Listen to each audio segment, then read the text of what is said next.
Quando a gente ouve sobre relação tóxica, já passa pela nossa cabeça namoro ou casamento.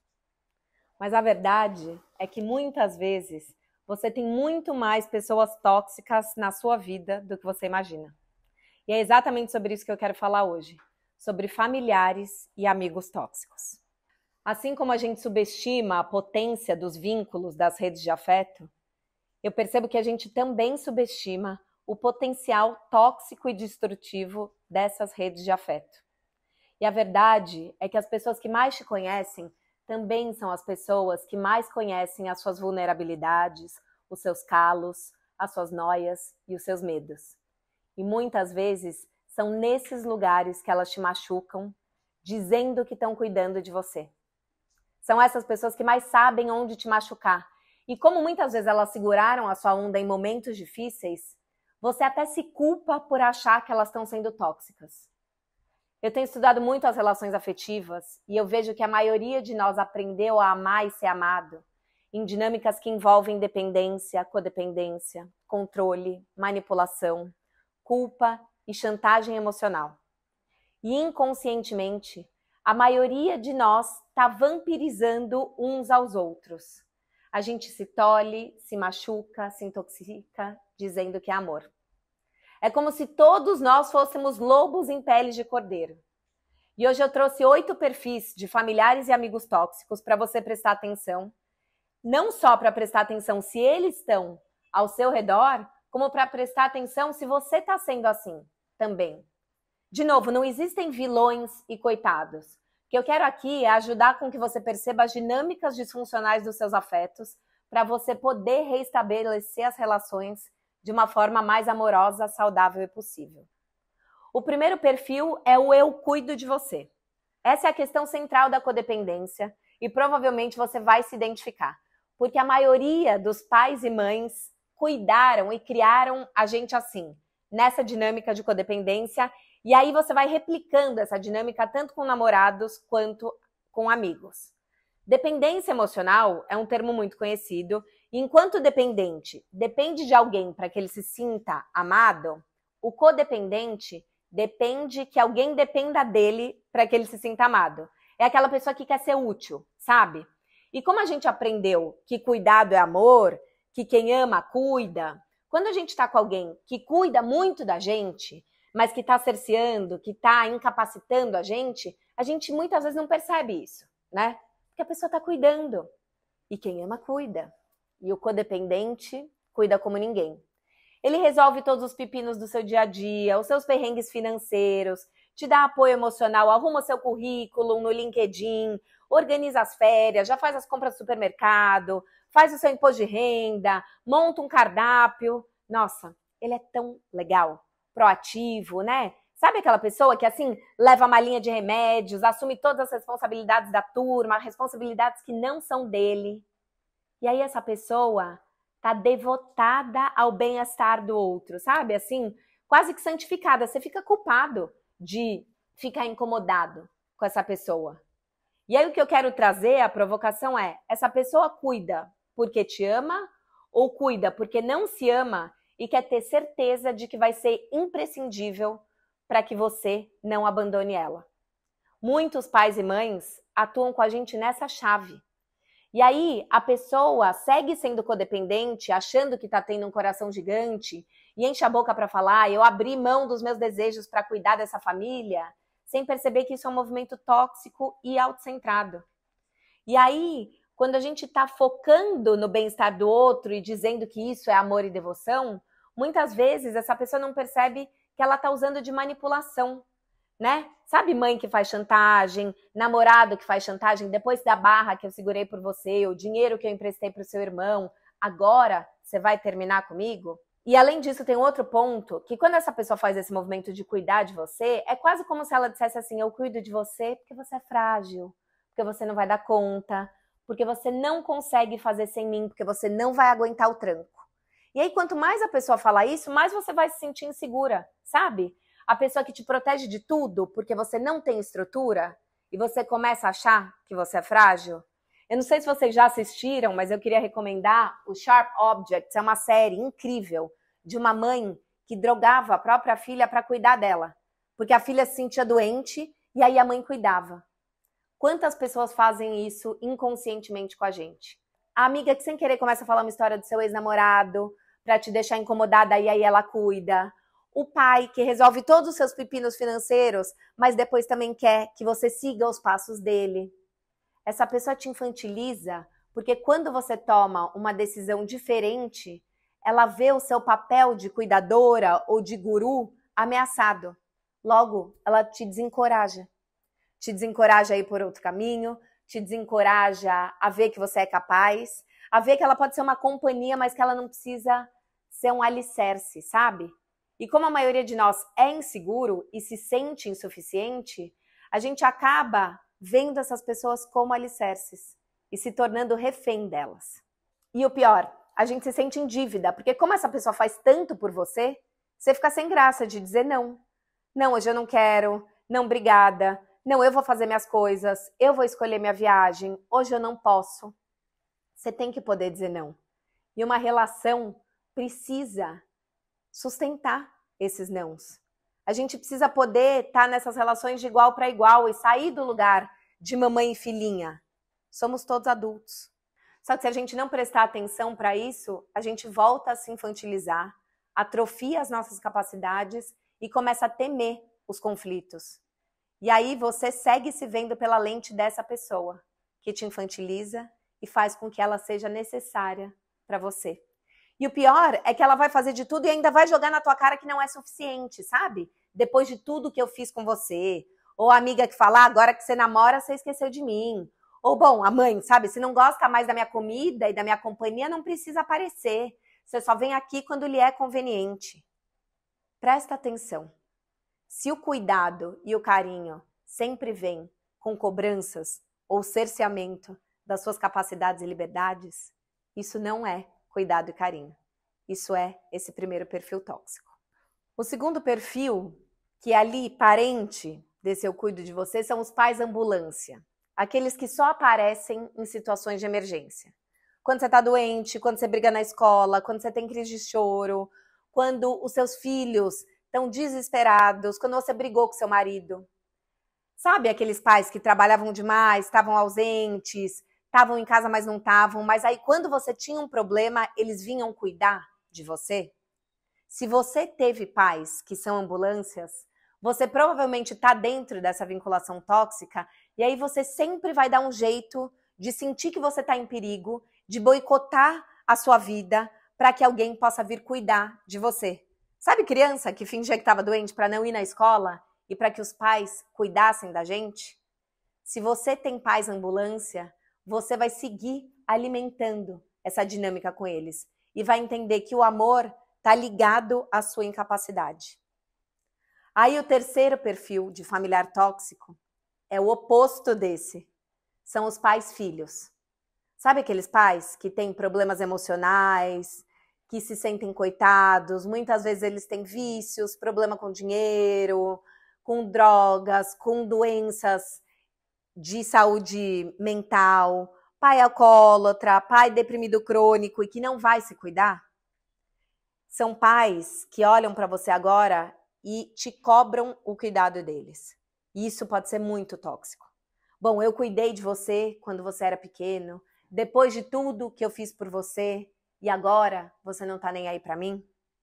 Toda vez que um pai desses pede um cuidado, um colo, e pede que ele seja a sua prioridade máxima, ele se vincula com você de um jeito tóxico, porque você fica com vergonha de ter outras prioridades, de querer viajar, de não querer ir almoçar lá no domingo, de não querer usar todo o seu dinheiro para pagar as dívidas de jogo dele, ao invés de investir na sua viagem de férias.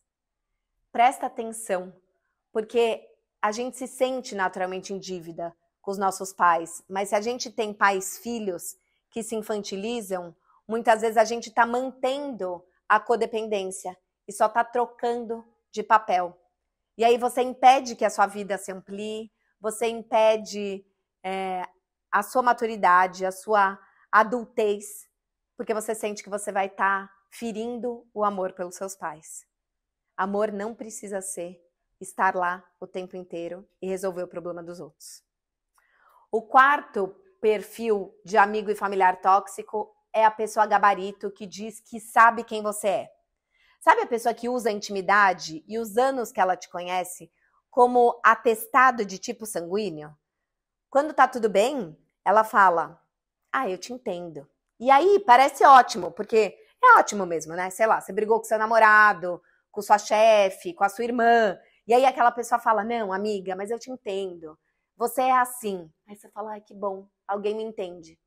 Só que aí, de repente, você já mudou, você tá na análise, tá resolvendo os seus BOs, os seus problemas, mas de repente essa pessoa vira pra você e fala, não, você tá fazendo isso porque você é muito ansiosa.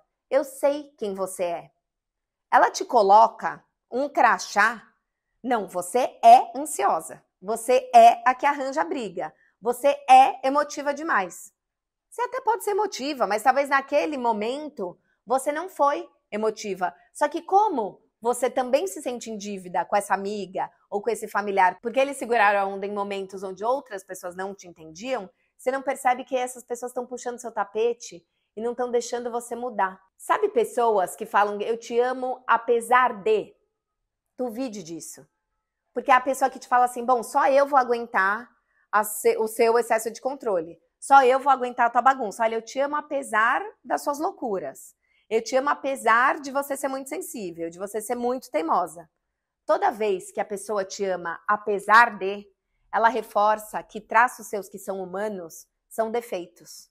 E aí você fica dependente dela, dessa benevolência dela, desse entender dela e desse amor incondicional. Com isso, essa relação que parece impregnada de carinho, na verdade, está muito pautada pela crueldade e pela fixação de um papel. Porque a hora que você muda e você não é mais a amiga louca, essa pessoa também vai ter que achar um outro lugar na vida, nesse contexto dessas amigas, na família. Então ela prefere ser gabarito e te colocar no lugar da louca para ela poder ser a inteligente, a ponderada, o irmão que suporta tudo. Nessas horas, a pessoa que se colocou como ponto de apoio acaba virando um ponto de ataque. E aí eu não acho que a gente tem que cortar necessariamente com essas pessoas e nunca mais falar, mas a verdade é que a gente tem que poder testar a força desse vínculo e falar, eu discordo de você. É fazer um exercício que eu falo muito para os meus alunos para a gente fazer com a gente mesmo no Resgate do Eu, que é o meu curso sobre amor próprio, que é o olhar o lado luz da sua sombra. Então a pessoa está falando, eu sei, você é muito ansiosa. Como se isso fosse um defeito que só ela aguenta. Presta atenção, quais são os benefícios que vêm por você ser muito ansiosa? O fato de você ser muito ansiosa faz você chegar uma hora antes da reunião e tá lá no horário, quando todo mundo se atrasou porque choveu? O fato de você ser muito ansiosa faz com que você tenha plano B, C e D na festinha do seu filho? E aí, mesmo quando dá errado, as coisas ainda dão certo? Se você consegue olhar dentro de você o lado luz da sua sombra, a hora que a pessoa falar, você é assim, isso é ruim, você vai conseguir argumentar. Você vai conseguir argumentar também olha, eu entendo que eu já fui muito assim, mas hoje eu estou de outro jeito. Posso te contar outros momentos onde eu agi de forma diferente? Porque às vezes a gente se ressente e quer cortar a pessoa. Mostra para ela. Mostra para ela que você não é sempre melancólica, indecisa. Quando você conta e verbaliza por outro, você não está fazendo isso só para esfregar na cara da pessoa. Você está fazendo também para treinar o seu olhar para as suas capacidades. Para entender que você é insegura e também segura. É ansiosa e também é calma. E também é forte. E também é corajosa. Eu falo muito sobre a gente ser amor caleidoscópio. E eu acho que a gente tem que se olhar também como caleidoscópios, como peças que se rearranjam e convidar que esses amigos e familiares vejam essas novas formas da gente, ao invés da gente continuar preso nessa forma que eles nos colocam, só porque uma vez eles cuidaram da gente ou amaram a gente, apesar da gente ser assim. O quinto perfil tóxico é o doídos venceremos. E essa vinculação tóxica é muito comum entre, assim, mãe, filha, avó e entre amigas, que é o famoso cúmplice na fossa. Sabe assim? Aquela amiga que é totalmente cúmplice na dor. Você ficou amiga quando as duas pessoas levaram um pé na bunda, que te ajudou nos seus dias de lama, de angústia, de desesperança, ficaram vocês duas, uma fuçando o Instagram do ex da outra, falando mal deles, das namoradas atuais, das famílias, dos trabalhos. Parece que quando a gente compartilha a dor, a gente não tá sozinho nesse lugar, né? Então, num primeiro momento, isso traz muito conforto, mas depois é muito parasitário, porque uma alimenta o fatalismo e o ceticismo da outra. Ou seja, não é só você que é sugado, você também suga o amigo, a amiga, a irmã, a mãe, a tia, porque vocês são cúmplices na desesperança, no fatalismo e nesse olhar que está sempre atento e tenso em busca de possíveis predadores, manipuladores e narcisistas que vão sugar o restinho de esperança uns dos outros sem perceber. Sabe esse papo do tipo, homem é tudo igual, não dá para confiar em amigo de trabalho, ou realmente a sua irmã compete com você? Cuidado com gente que está sempre inflamando as suas dores. Porque com isso, vocês estão sempre presos nesse lugar, sempre reféns desse viés de confirmação. De novo, isso conforta a gente porque a gente sente que a gente não está sozinho, não somos os únicos ou as únicas que estão lidando com gente sacana, com falta de responsabilidade afetiva, mas por outro lado, enquanto esse laço se fortalece, todos os outros laços possíveis se enfraquecem. Porque você está sempre olhando à espera de um desastre. A gente está unido, encontrando o pior cenário. E aí isso vai aumentando em PG, porque soma os seus traumas, com o da amiga da amiga, com o da irmã da amiga, com o da sua mãe, com o da sua avó. E aí, só uma mensagem que o cara visualizou e não respondeu, pronto, já vira um inimigo comum.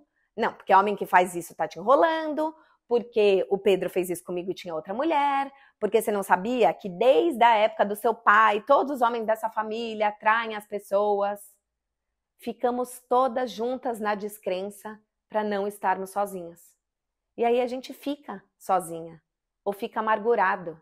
É ótimo a gente poder ter amparo na dor, mas acho que a gente consegue ver mesmo a força dos nossos vínculos quando as pessoas ficam felizes quando a gente está feliz.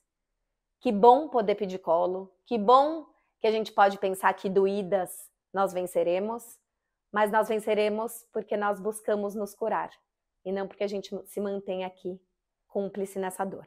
Aí tem um outro perfil que é parente do doídos venceremos, que é nós dois contra o mundo, que acontece muito, ou mãe e filha única, ou melhores amigas, que de repente vocês viram um remake adulto do BFF, sabe aquela coisa, Best Friends Forever? De repente, no momento da vida, tava só você e essa pessoa solteiras e vocês eram grudadas, e aí você reclama do seu chefe e ela fala, seu chefe é um babaca. Você fala de um amigo que cancelou a viagem e ela fala, não, é isso mesmo, ele é invejoso mesmo. É gente que coloca lenha na fogueira para dizer, eu tô aqui com você. Somos nós duas contra o mundo.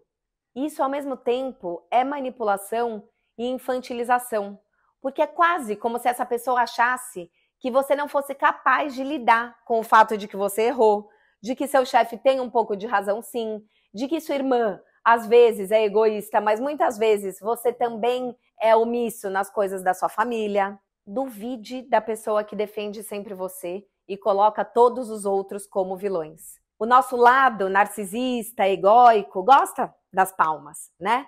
Gosta de ter razão.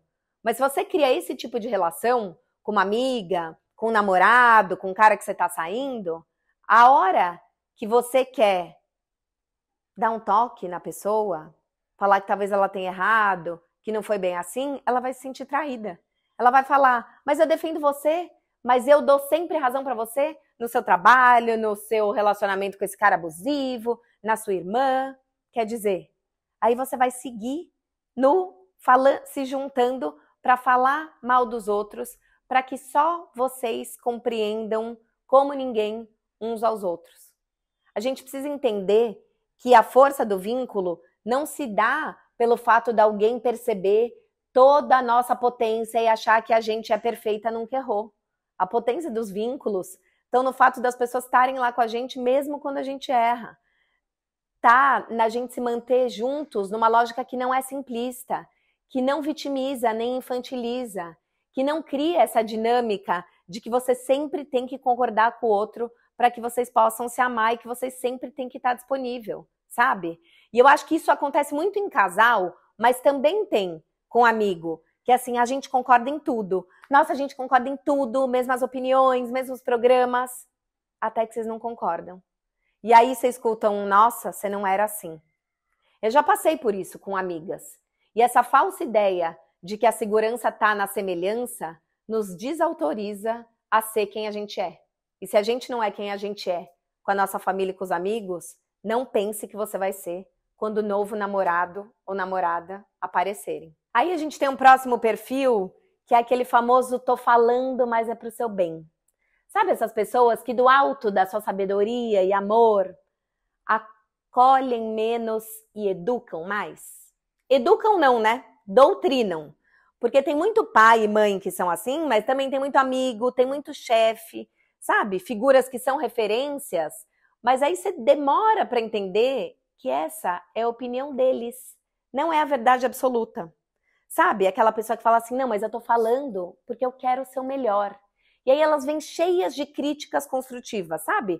Pai exigente demais, que diz que você tem que fazer essa faculdade, que você não pode agir dessa maneira, amiga que fala que você não pode transar logo. Bom, tem cheio de gente querendo despejar um monte de regra pra gente, né?